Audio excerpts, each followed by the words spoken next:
here we are. I turned down here at the next block. Thanks, mister. I'll get off there.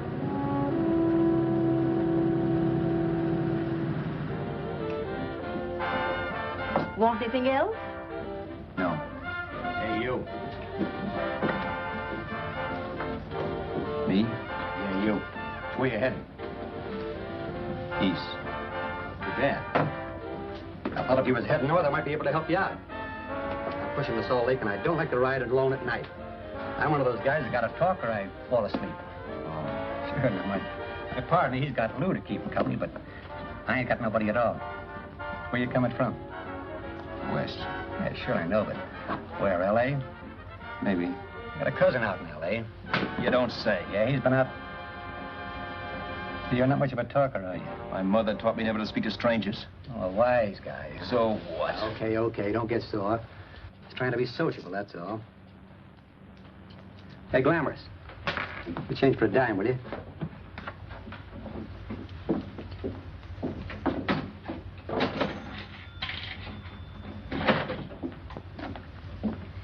Let's have something quieter this time, Joe. My head's splitting. Is that what's wrong with it? Done with your coffee? No. And don't rush me, will you?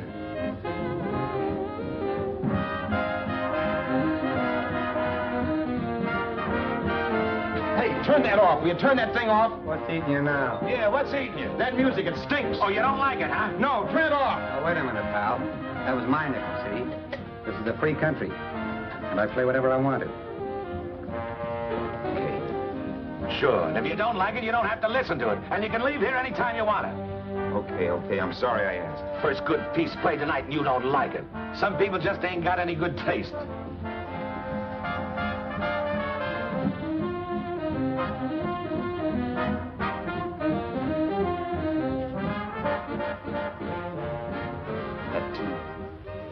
That tune. Why was there always that rotten tune? Following me around, beating in my head, never letting up. Did you ever want to forget anything? Did you ever want to cut away a piece of your memory or blot it out? You can't, you know. No matter how hard you try. You can change the scenery, but sooner or later you'll get a whiff of perfume or somebody will say a certain phrase or maybe hum something. Then you're licked again. I can't believe that you're in love with me. I used to love that song once. So did the customers back in the old Break of Dawn club in New York. I can't remember a night when I didn't get at least 3 requests for it. Sue, she was always selling it too. Those were the days.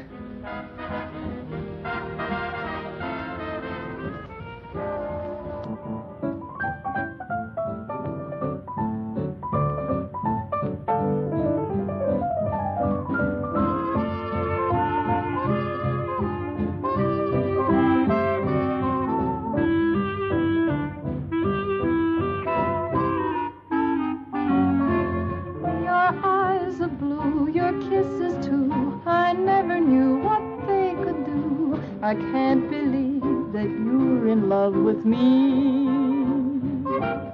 You're telling everyone you know that I'm on your mind each place you go. They can't believe that you're in love with me. I have always placed you far above me. I just can't imagine that you love me. And after all is said and done, to think that I'm the lucky one, I can't believe that you're in love with me.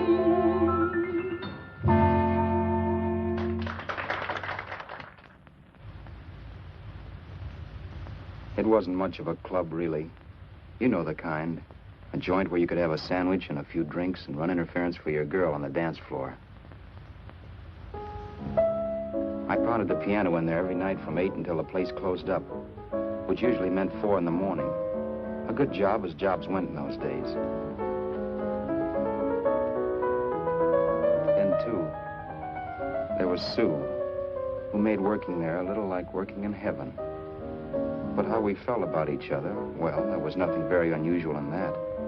I was an ordinary healthy guy, and she was an ordinary healthy girl. And when you add those two together, you get an ordinary healthy romance, which is the old story.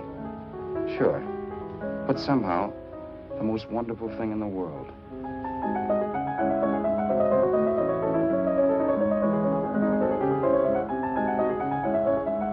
All in all, I was a pretty lucky guy.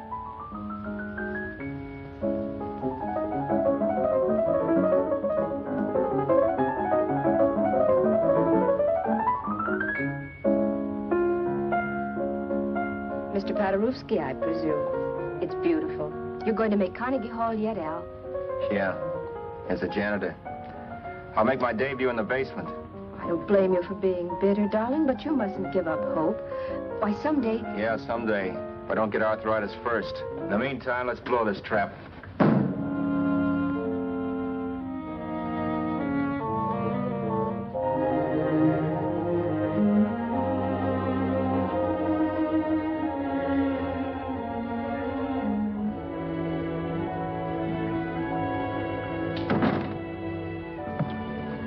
Like to get something to eat, hon? Oh, I don't think so, Al. I lose my appetite working in this flea bag. Let's go home. Okay. I can't stand much more of that dump. Did you see that drunk tonight trying to paw me? No, what drunk? Does it matter what drunk? Say, what's the matter with you tonight, darling? That's the third time you started to tell me something and then stopped. We shouldn't have any secrets from each other, Sue. Next week, we're going to make with the ring and the license. You and me will be a team. Yes, that's right. In the Bush League. I don't get you. We've been struck out. It's a funny way to talk, darling. Don't you want to marry me? Al, look, I love you. You know I do, and I want to marry you. But? But not now. Only after we've made good. Sunday, I'm going away. Oh, I know you'll think it's silly. That's why I hesitated to tell you. But I'm going to California. I want to try my luck in Hollywood. That's the most stupid thing I ever heard of. Don't you know millions of people go out there every year and wind up polishing cuspidors? I thought you had better sense. You sound as if you don't think I have any talent. That has nothing to do with it. I'll make out all right. Maybe. But what about me? Doesn't it mean anything to you that you're busting up all our plans? We may not see each other for years? It won't be that long. I thought you loved me. I do. You know I do. Well, here we are. Al. Al, why can't you see my side of it? I'm young. We both are, and we've got all the time in the world to settle down. Oh, really, darling, what I'm doing is the only sane thing to do. I hate the thought of being so far away from you, but we'll be together again someday. Maybe you'll decide to come out too later on. So long. Al, aren't you going to kiss me goodnight? Sure. Why not? Good night.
Roberts. You hit the jackpot this time.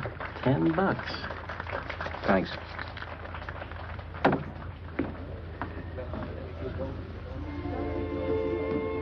So when this drunk handed me a 10 spot after a request, I couldn't get very excited. What was it, I asked myself? A piece of paper crawling with germs. Couldn't buy anything I wanted. It couldn't. Then I thought of something.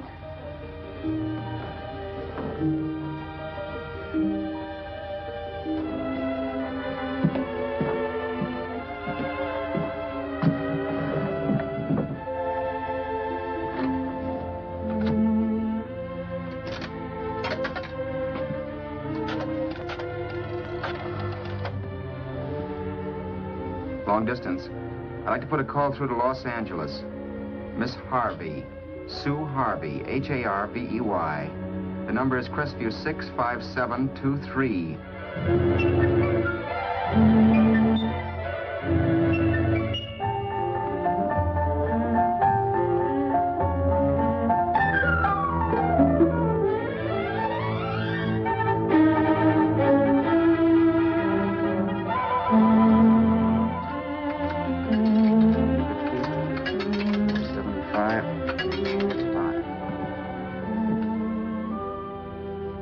Hello, Sue? This is Al. Oh, baby, it's great to hear from you, too. What's that? You do? Oh, me too, darling. I thought I'd go batty without you. I just had to... Huh? You're working as a hashlinger? Gee, honey, that's tough. Those guys out in Hollywood don't know the real thing when it's right in front of them. You just stick it out, Sue, baby. Keep going around to those casting offices. I'm sure you'll click. Look, I'll tell you what. You stay put out there, I'll come to you. No, don't try to stop me. Just expect me. Train? Who knows? Train, plane, bus, magic carpet. I'll be there if I have to crawl. If I have to travel by pogo stick. And then, let's get married right away, huh? That's the stuff. That's what I've been wanting to hear you say. Well, goodbye for now. I'll be seeing you soon. Yeah. Bye. The only way I could cross country was to thumb rides. For even after hawking everything, I only had enough money to eat. Money. You know what that is. It's the stuff you never have enough of. Little green things with George Washington's picture that men slave for, commit crimes for, die for. It's the stuff that has caused more trouble in the world than anything else we ever invented. Simply because there's too little of it. At least I had too little of it. So it was me for the thumb.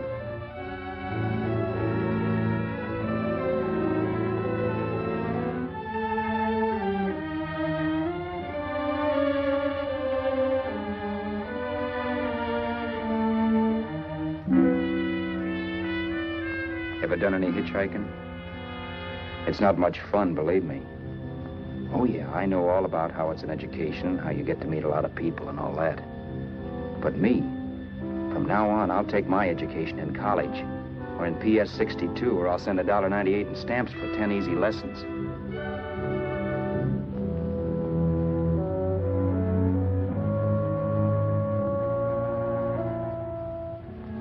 Thumbing rides may save you bus fare, but it's dangerous. You never know what's in store for you. You hear the squeal of brakes. If only I had known what I was getting into that day in Arizona. Here, throw that in the back seat. Okay, let's go. Make sure that door's closed.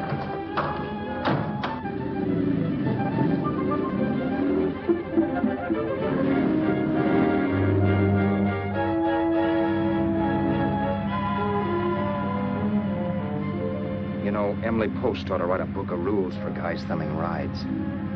Because as it is now, you never know what's right and what's wrong. We rode along for a little while, neither one of us saying anything. I was glad of that. I never know what to say to strange people driving cars. Then, too, you can never tell if a guy wants to talk.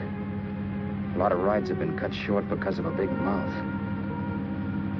So I kept my mouth shut until he started opening up. Hand me that little box, the compartment, will you, pal? Hold the wheel, will you?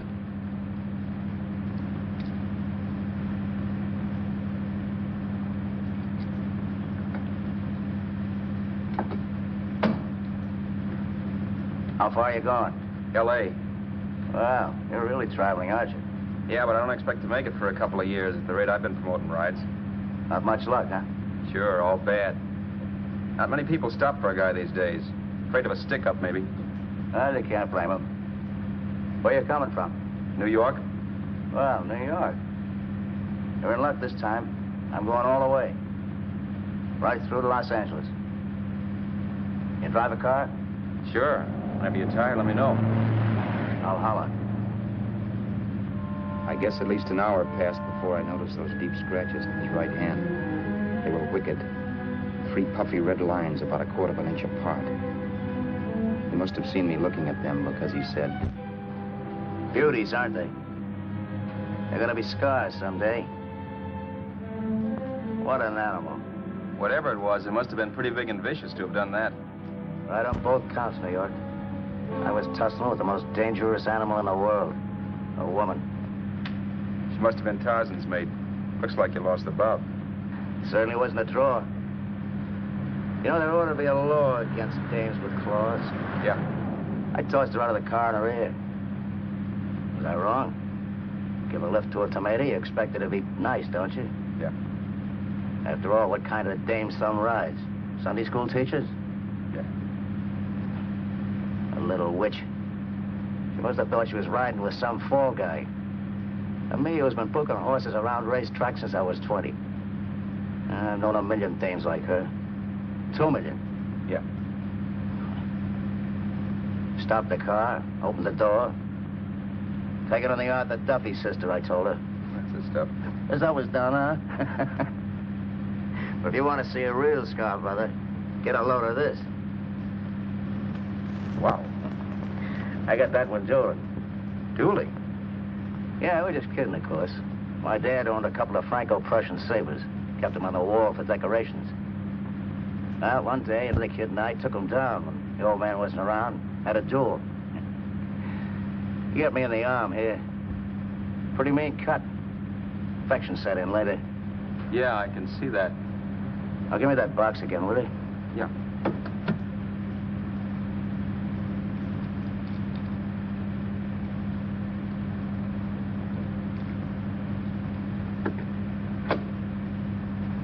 Pain made me lose my head, I guess.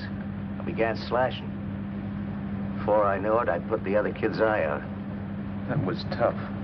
Well, it was just an accident, of course. Do you know how kids are? I got scared, decided I was going to run away from home. Old man almost caught me when I was packing my duds. The bloody rag I had wrapped around my wrist hadn't caught his attention. You've seen the bundle for sure. But I beat it when he was phoning for a doctor. That was 15, 16 years ago. I haven't been home since. Pull in there for a bite or something, huh? a bite or something. Brother, was I hungry. I hadn't had anything in my stomach for hours.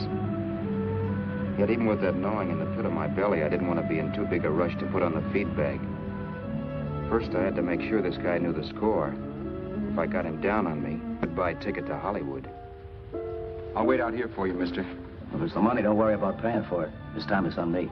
Well, that's what... Haskell, think nothing of it. You make your first million, maybe you can do the same for me. Come on, New York. I gotta make the West Coast by Wednesday. There's a horse running at Santa Anita named Bicycle.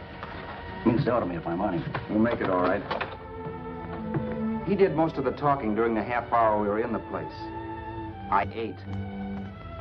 He rambled on about his old man, whom we hadn't heard from since he ran away as a kid. Now he happened to become a bookie. And then all about how he got rooked in Miami. One race, 38 grand. They cleaned out my book.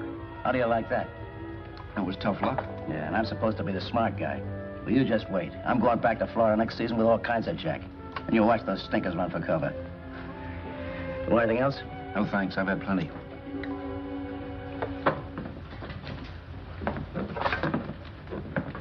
That check there, sister?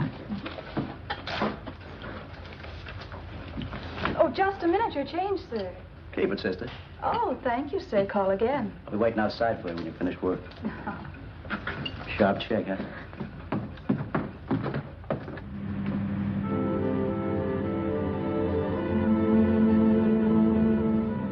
up all that night while Haskell slept like a log. After a while, I began to get sleepy myself. I was happy, though. Soon I'd be with Sue again. The long trip was practically over, and there'd be no more hoofing it down the concrete. I began to think of the future, which couldn't have been brighter if I'd embroidered it with neon lights. It was nice to think of Sue shooting to the top. It's amazing what a full belly can do to your imagination. Your eyes are blue, your kisses too. I never knew what they could do. I can't believe that you're in love with me. You're telling everyone you know I'm on your mind each place you go. I can't believe that you're in love with me.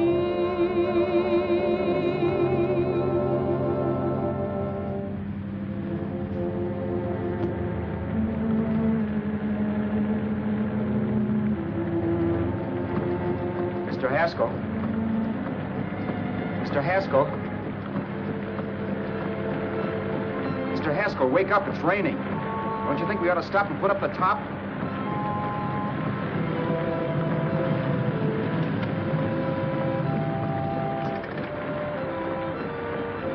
Mr. Haskell, I'm going to put up the top.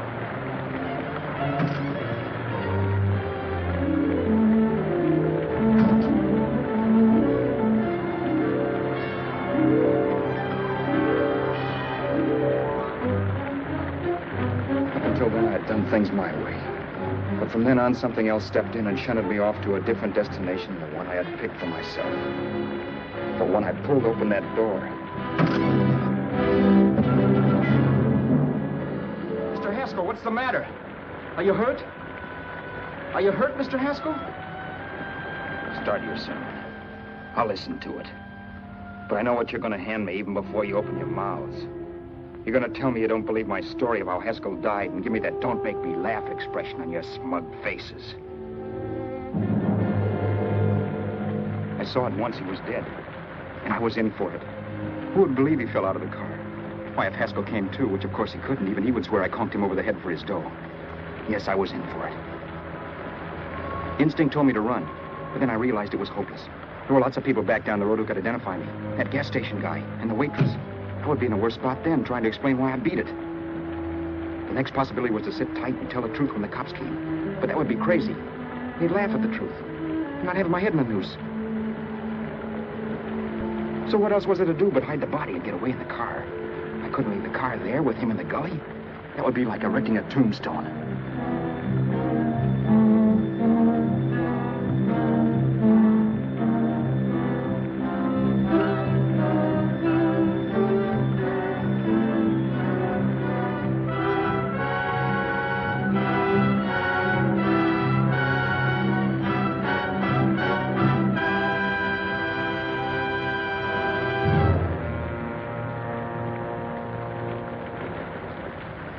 My idea was to cover him with brush, not to rob him.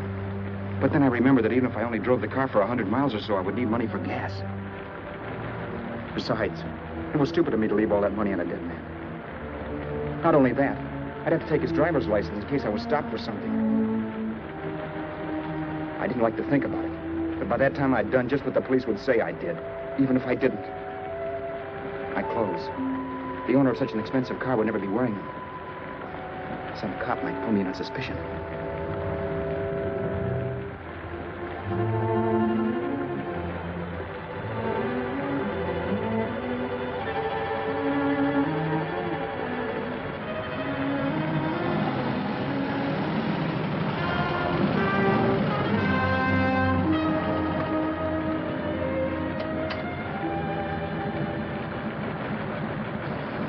Hey, you, this your car? Don't you know better than to leave a car with the wheels halfway in the middle of the road? That's the way accidents happen. I'm sorry, officer. I was just putting up my top. I didn't think. Well, the next time, think. I'll let you go now, but watch your step in the future. I know that's a lonely stretch, but cars come by here once in a while, and we have plenty of crack-ups. Thanks, officer.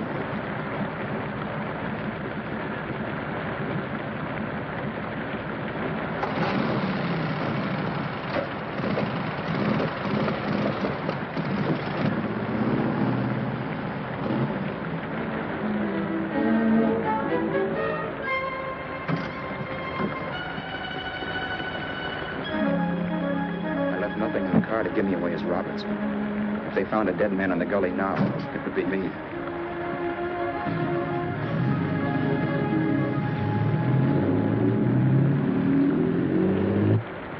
As I drove off, it was still raining, and the drops streaked down the windshield like tears.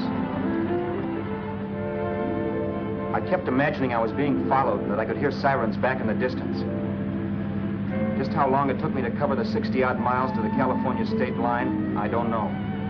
I lost all track of time. But the rain had stopped and the sun was up when I pulled up to the inspection station.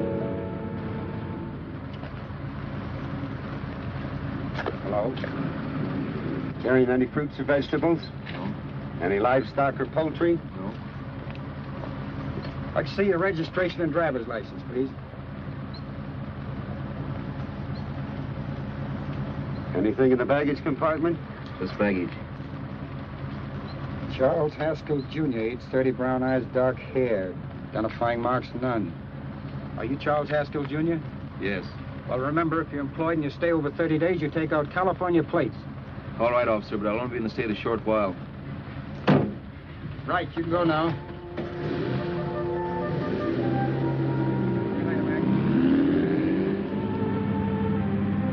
I couldn't drive any farther without some sleep. Cops or no cops, I knew I had to hit the hay and hit it hard.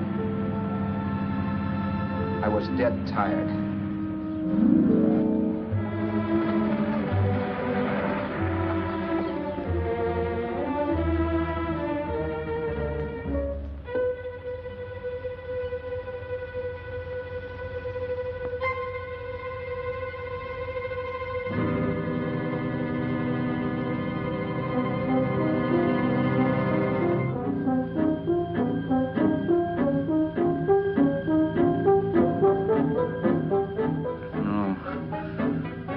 Mr. Haskell. No.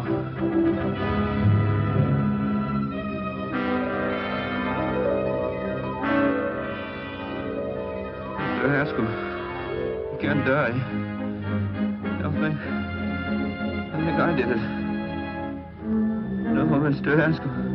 No.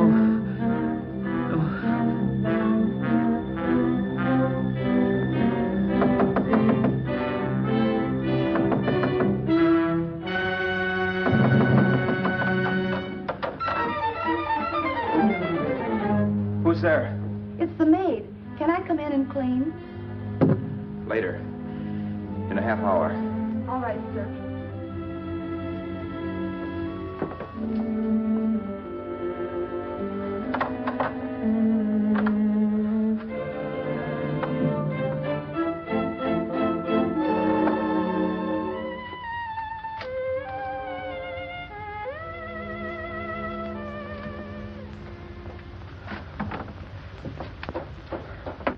There was no time to lose.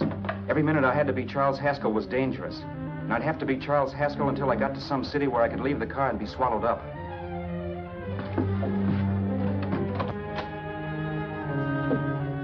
That meant driving the car as far as San Bernardino, maybe even to Los Angeles. In a little town, I might be noticed, but in a city, I should be safe enough. Then, after I ditched the car, I could go on to sue. But those 5 minutes at the state line made me realize it might be a good idea to find out a little bit about Mr. Haskell. Then if anybody asked me questions, I could give the right answers.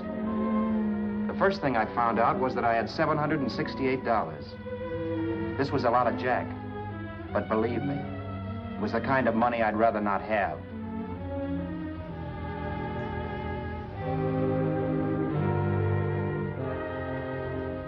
And then I found out from a letter Haskell was carting around in his bag that he wasn't the open-handed, easygoing big shot who went around buying dinners for strange hitchhikers. Before I got done reading it, I saw him more as a chiseler. It was written to his old man in California, the one he hadn't seen in so many years. In it, Haskell posed as a salesman of hymnals, of all things. It was easy to see where Haskell expected to raise a new stake for his book in Miami by rooking his old man. That was about all I found out from his effects, and it was enough. I told myself, maybe old man Haskell was lucky his son kicked off. He would never know it, but it saved him from taking a flyer in Sacred Literature Preferred.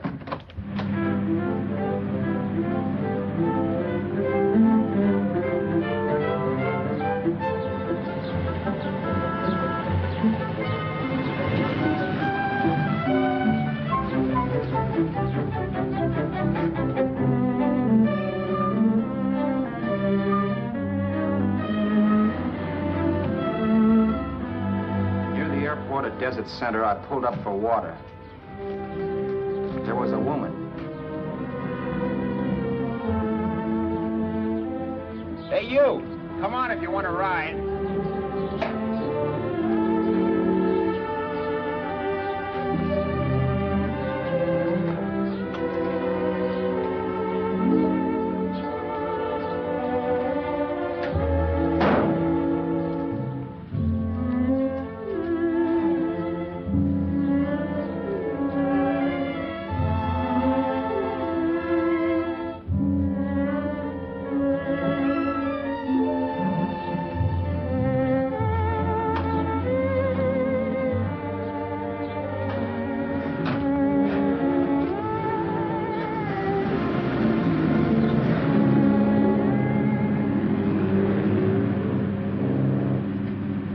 How far are you going?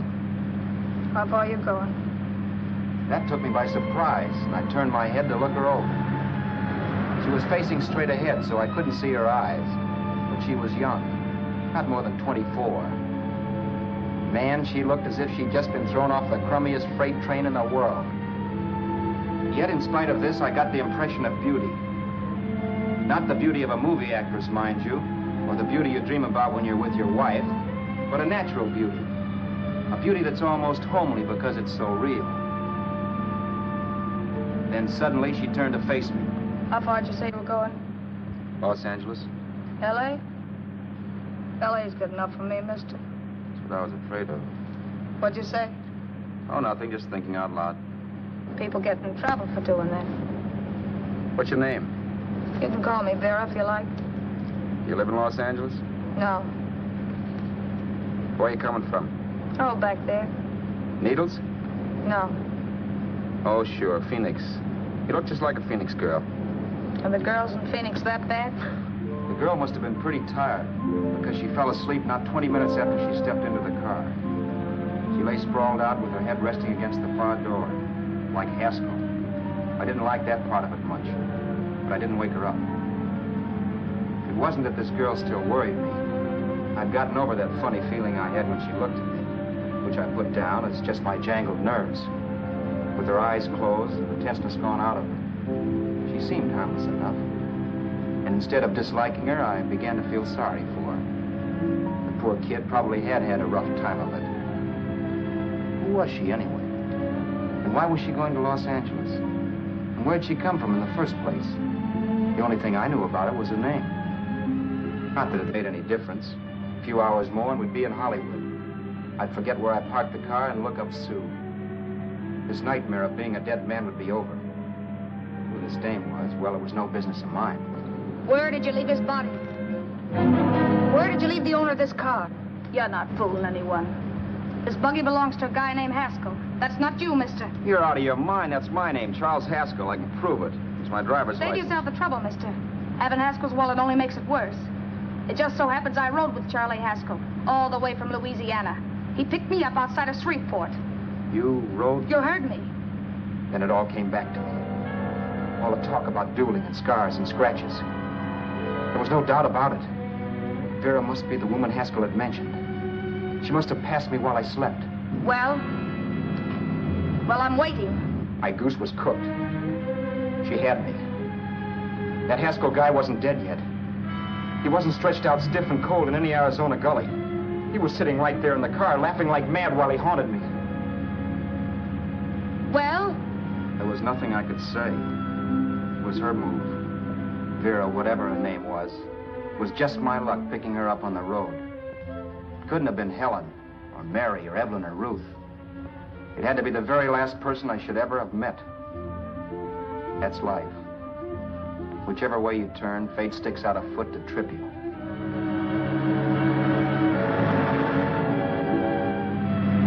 I told her everything everything, but she didn't believe my story.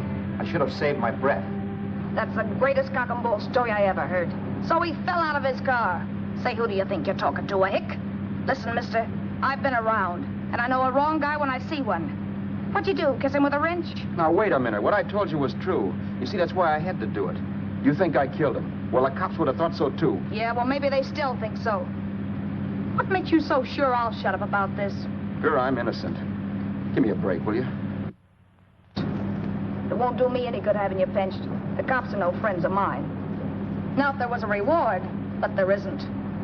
Thanks. Don't thank me yet. I'm not through with you by a long shot. Let's see that roll.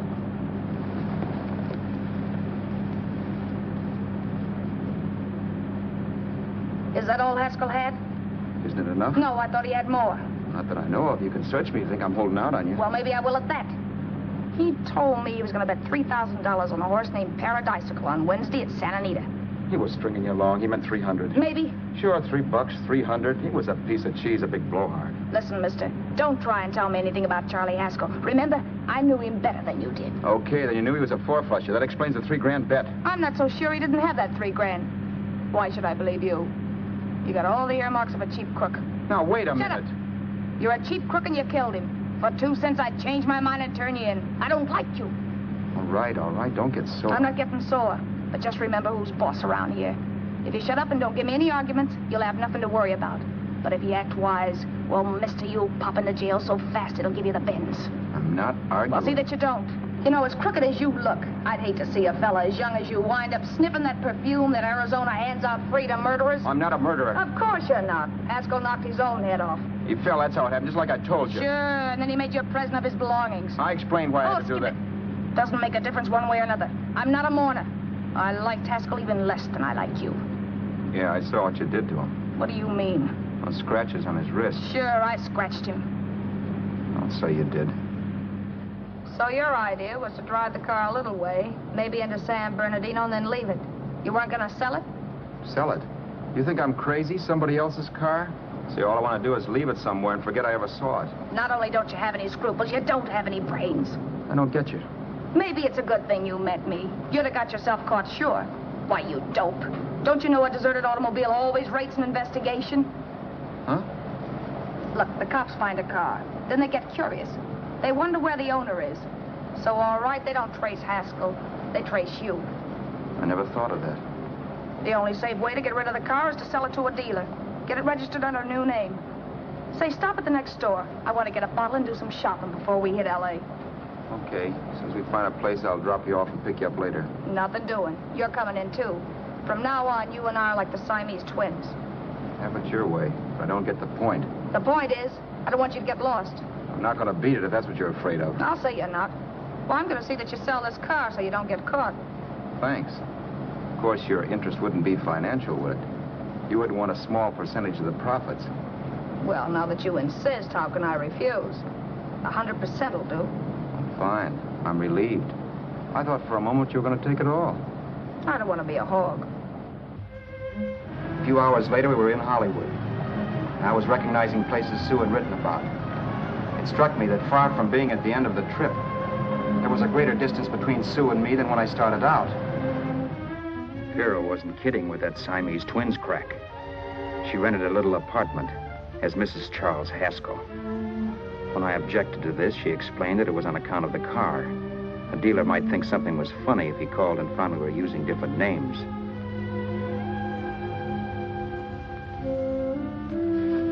Home, sweet home. Yeah. Not bad either.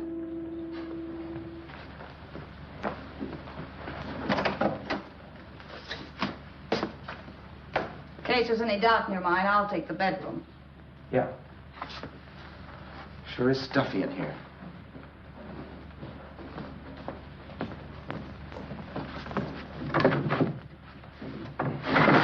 Keep the window shut. Okay. The old crow downstairs said there's a folding bed behind this door.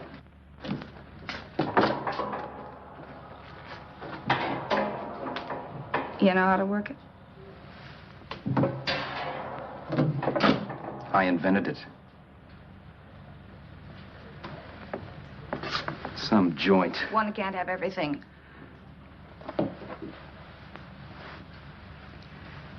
I'm first in the bathtub. I don't know why, but I figured you would be.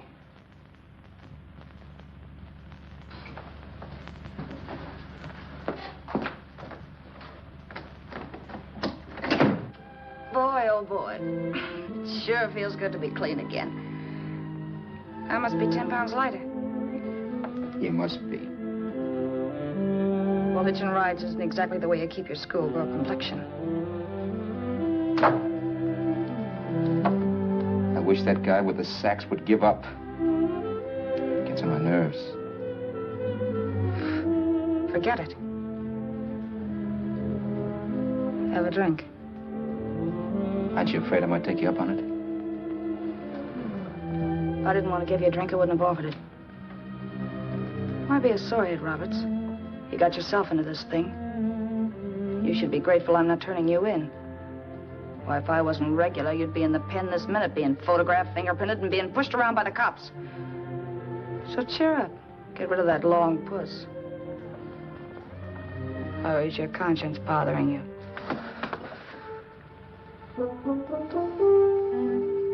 No. It isn't. Swell. That's the spirit. He's dead and no moaning around will bring him back. Anyway, I never could understand this worrying about something that's over and done with. Now look, Vera, for the last time I didn't kill him. Haskell was a sick man. Maybe he was dead before he fell out of the car. I don't know. Sure. He died of old age. All right. So if it'll make you sociable, you didn't kill him.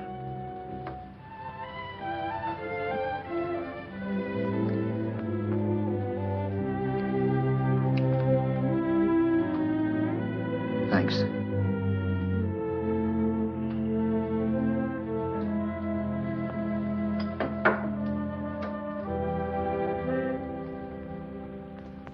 We're out of liquor, Roberts. Yeah. Too bad. I felt like getting tight tonight. Well, I think you succeeded. Am I tight? As a prima donna's corset. That's good. I wanted to get tight. Why? What have you got to get tight about? Oh, I don't know. Few things. Huh. You should have my worries. If I had your troubles, I'd stay sober. And I've got the key to that door. Yeah. Maybe you're right. I'm always right. You know, I don't like your attitude, Roberts. Well, there's a lot of things I don't like. Sure. But life's like a ball game. You gotta take a swing at whatever comes along before you wake up and find it's a ninth inning. You read that somewhere. That's the truth, Roberts. All you do is bellyache. Taking it easy and, well, trying to make the best of things. But maybe that's what's wrong with the whole world. Get the professor. People knock themselves out trying to buck fate. Now, take you, for instance. You're lucky to be alive. Why, suppose Haskell had put open your door. You'd be playing a harp now. Think of that. You think of it. I'm tired of thinking. There's plenty of people dying this minute. I would give anything to trade places with you. I know what I'm talking about. I'm not so sure. At least they know they're done for. They don't have to sweat blood wondering if they are. Your philosophy stinks, pal. We all know we're going to kick off someday. It's only a question of when. But what got us on this subject anyway? We'll be discussing politics next. Yeah. Where'd you hide the butts? On the table, sucker.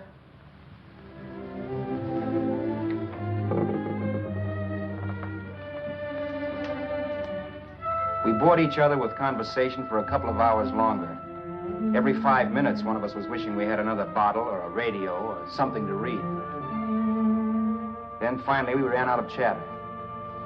I know it's only 11 o'clock, but I want to get up early and make the rounds of the used car lots. No hurry about that. We got all the time in the world. Maybe you have, but if you think I want to stay cooped up in this place any longer than I have to, you're batty. It's not a bad place. Pay plenty for diggings like this in New York. I wouldn't like it if it was the Ritz.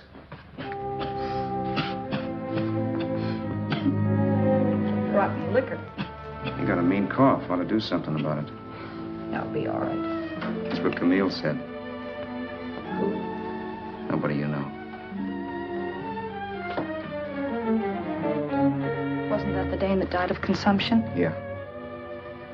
Wouldn't it be a break for you if I did kick off? You'd be free with all Haskell's dough and car. I don't want to see anybody die. Not even me. Especially not you. One person died of me.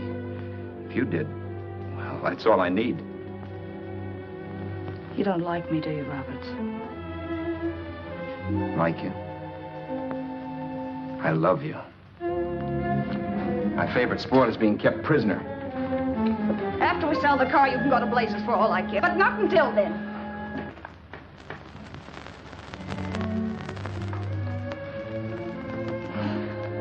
I'm going to bed.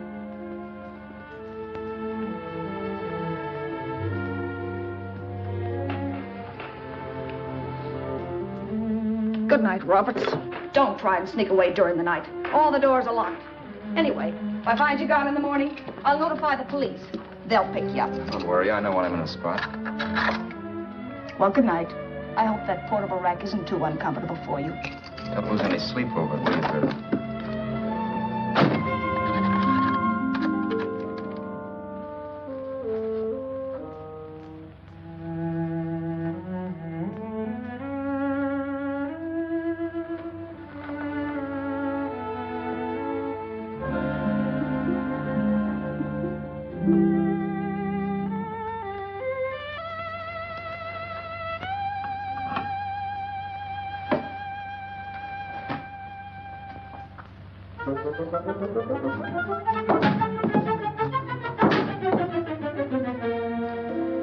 Crestview. 6, 5, 7, 2, 3. Hello? Hello? Hello? Hello?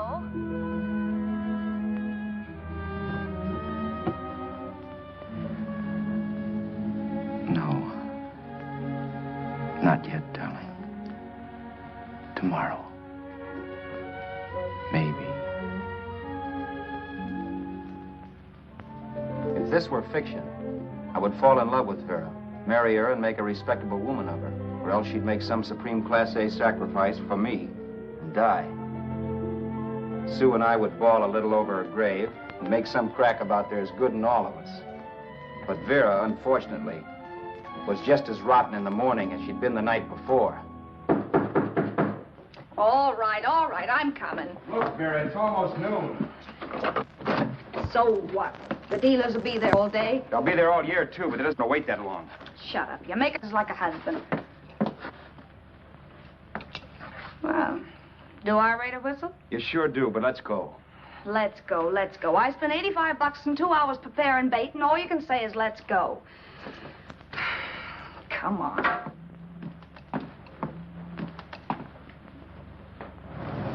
We passed a few used car lots last night down this way. What do you think we can get for this heap? I don't know. Plenty. He's let me handle everything. Think we can get $2,000? I don't know, but don't worry. I'll squeeze as much out of this guy as I can. If I let it go cheap without a fight, he might think we've stolen the car. And listen, don't make any slips and call me Roberts. That'll cook us. I don't need you to tell me that. You better just sit by and keep your mouth closed. Remember, we're both in the soup if anything happens. Forget it and drive. You're my wife, Vera Haskell. Look, after the deal's closed, let's go back to that place on Hollywood Boulevard where I saw the fur jacket. I want to buy it. After the deal's closed, I'm saying goodbye to you. That's right, I forgot. I guess I'm getting kind of used to you. Well, that's a habit you could start breaking. Let's try this place in the middle of the block.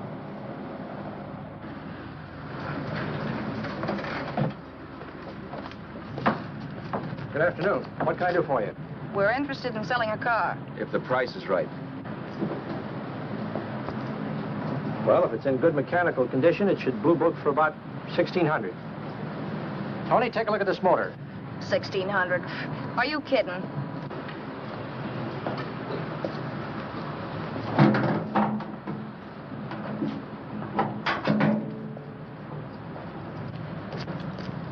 Well, maybe 1850. Before I let it go for 1850, I'll wreck it and collect the insurance first.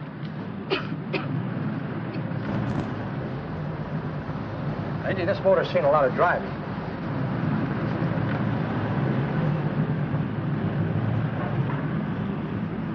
While the mechanic inspected the car, we haggled. At last, when we were all worn out, we hit a compromise. His price. Okay, it's a deal. All right, come in. We'll sign the papers. I have the ownership papers right here with me. Look, Vera, in the meantime, will you clean the dash compartment? There may be some stuff in it. All right, darling. 1,850 bucks. That dirty crook.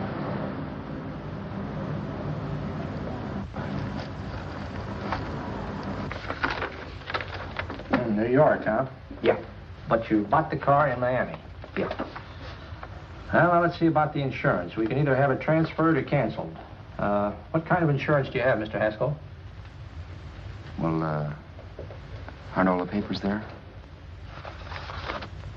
I don't see any. Surely you know what type of insurance you carry in the car. The name of the company?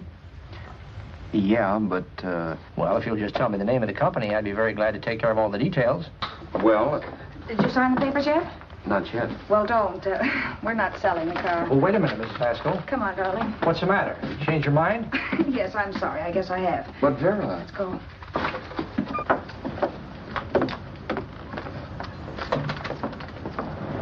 You got me out of a tight spot, Vera.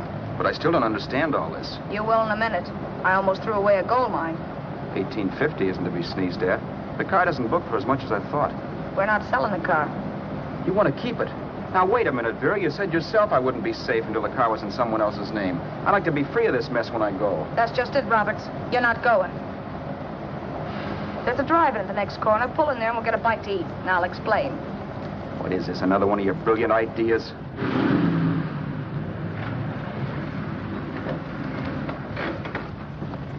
Oh, I take your order? Make mine a ham sandwich and coffee. And for you, sir? Oh, I don't care. The same. Thank you.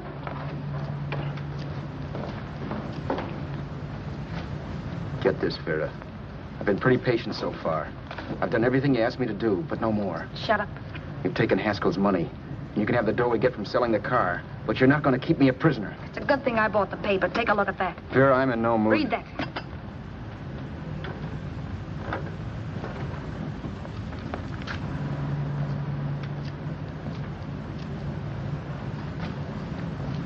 No. Yes. No, I won't do it. Yes, you will. You think I'm crazy? It's impossible, I tell you. Excuse me.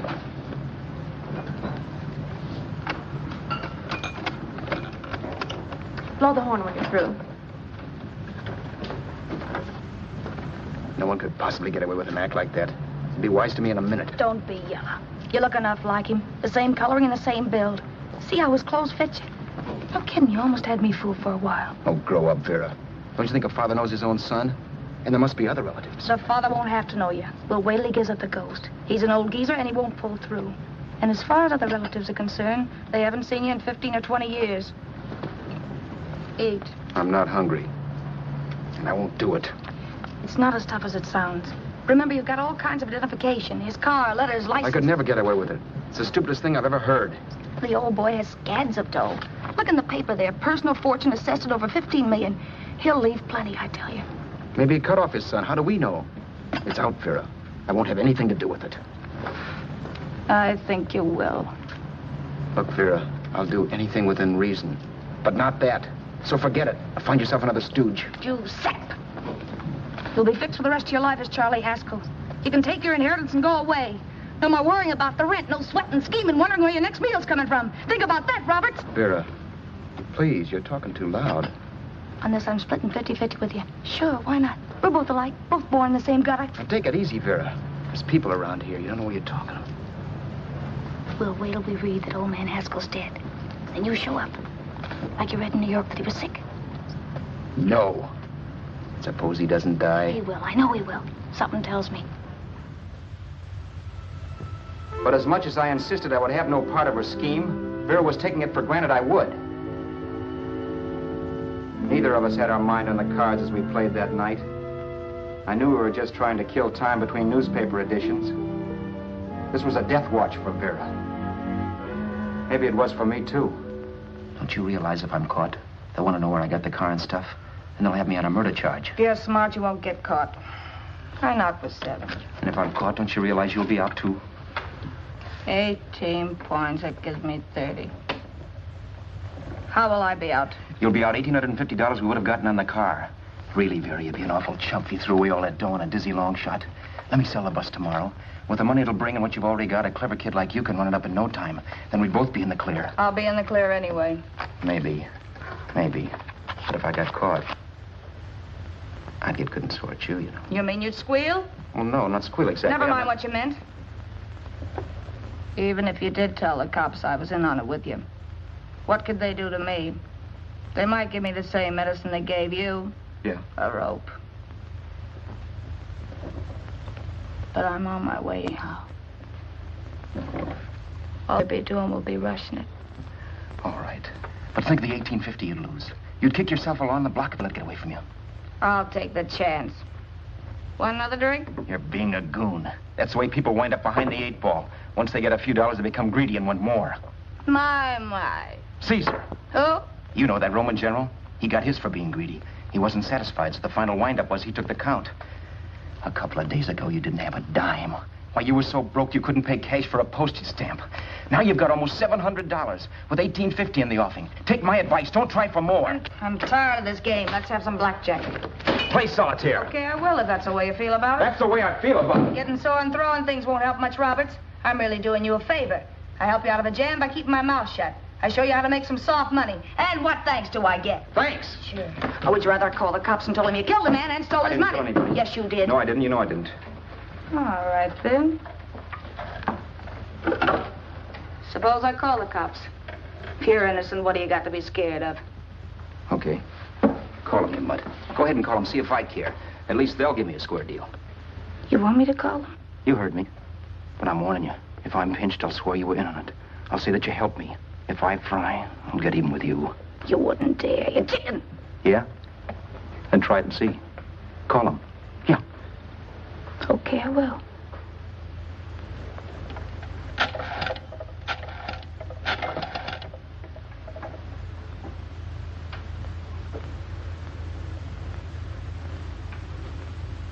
Information? I want the number of the Hollywood police station. Okay, I got it. Thanks. Wait a minute, Vera. You wouldn't do that. Well, wouldn't do that, and I'll show you if I would. Take it easy now. Let's talk this over. This was early in the evening, and the conversation, while hectic, was at least pitched low. But as the minutes passed, and more obstacles to her plan popped into my head, the air got blue. Each word coming from our lips cracked like a whip. I reminded her that as Charles Haskell, I didn't even know my mother's name, where I'd gone to school, the name of my best friend, whether I had an Aunt Emma or not, my religion, and if I'd ever owned a dog. I didn't even know what my middle initial stood for. I also pointed out that the real Haskell had a scar on his forearm. His people never saw that scar. He told me he ran away right after putting out the kid's eye. Yeah, but his father knew he was cut. It had to be some kind of a mark. So what? The old man's dead, or will be. I hope by tomorrow morning's papers. Anyway, you could cut yourself a little, couldn't you? Boy, for that kind of dough, I'd let you cut my leg off. You're drunk and you're crazy mad, Vera. Turn me in if you want to, but I won't get mixed up in this. Besides, how do we know Haskell was such a phony? Maybe it wasn't the man's son at all. Maybe he just dreamed it up. Well, dreaming or not, you won't be dreaming when the law taps you on the shoulder. There's a cute little gas chamber waiting for you, Roberts. And I hear extradition to Arizona's a cinch. Where's that phone? Vera! Leave me alone! Vera! Here, I want a phone call, police. I hate you yellow stinker. You leave me alone. I'll let you alone when you promise to leave the phone where it is. You're drunk. You don't know what you're doing. You're hurting me. Will you promise? All right.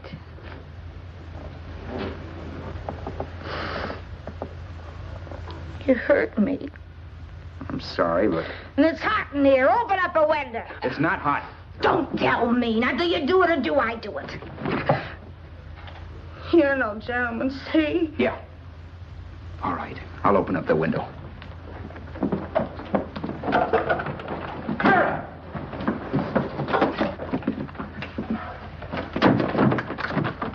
the door.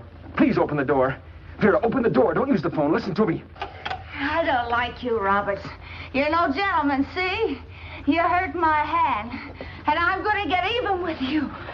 If you don't open the door, I'm going to kick it down, Vera. Vera, don't call the cops. Listen to me. I'll do anything you say. Vera, let me in. I'll break the phone.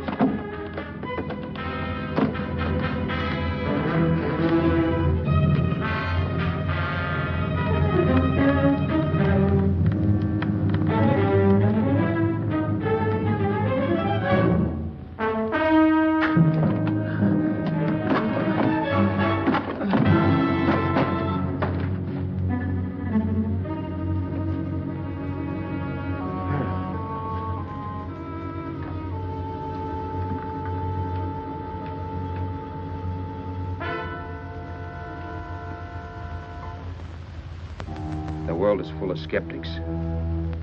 I know. I'm one myself. In the Haskell business, how many of you would believe he fell out of the car? And now, after killing Vera without really meaning to do it, how many of you would believe it wasn't premeditated? In a jury room, every last man of you would go down shouting that she had me over a barrel and my only out was force. The room was still. So quiet that for a while I wondered if I had suddenly gone deaf.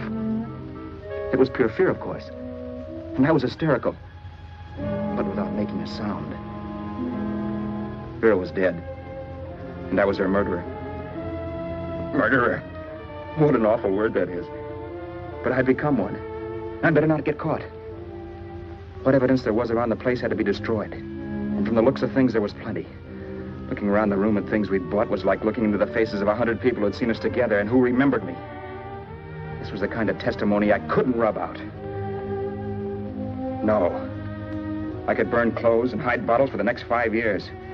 There'd always be witnesses. The landlady, for one. She could identify me. The car dealer, the waitress in the drive-in, the girl in the dress shop, and that guy in the liquor store. They could all identify me. I was cooked. Done for. I had to get out of there.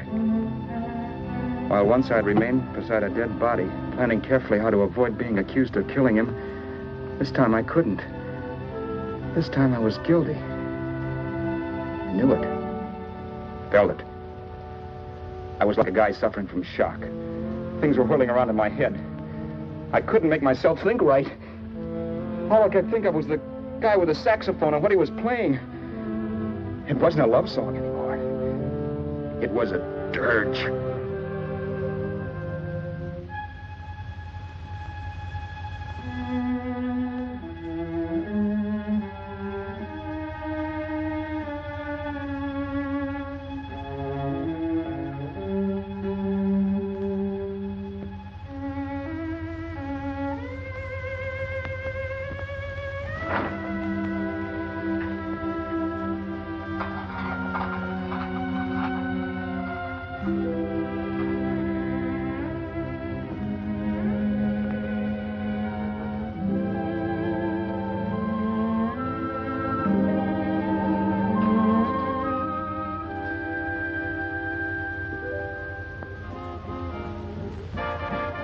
Problems weren't solved. I had to stay away from New York for all time because Al Roberts was listed as dead and had to stay dead. And I could never go back to Hollywood. Someone might recognize me as Haskell. Then, too, there was Sue. I could never go to her with a thing like this hanging over my head. All I could do was pray she'd be happy.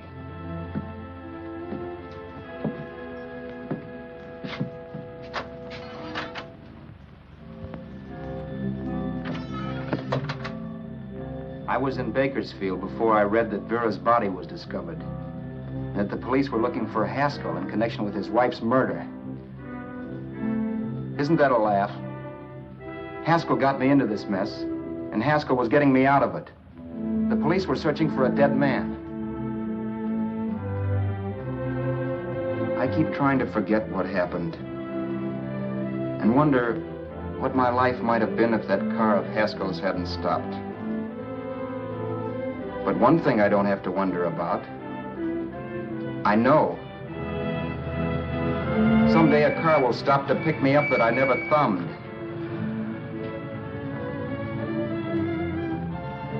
Yes. Fate, or some mysterious force, can put the finger on you or me for no good reason at all.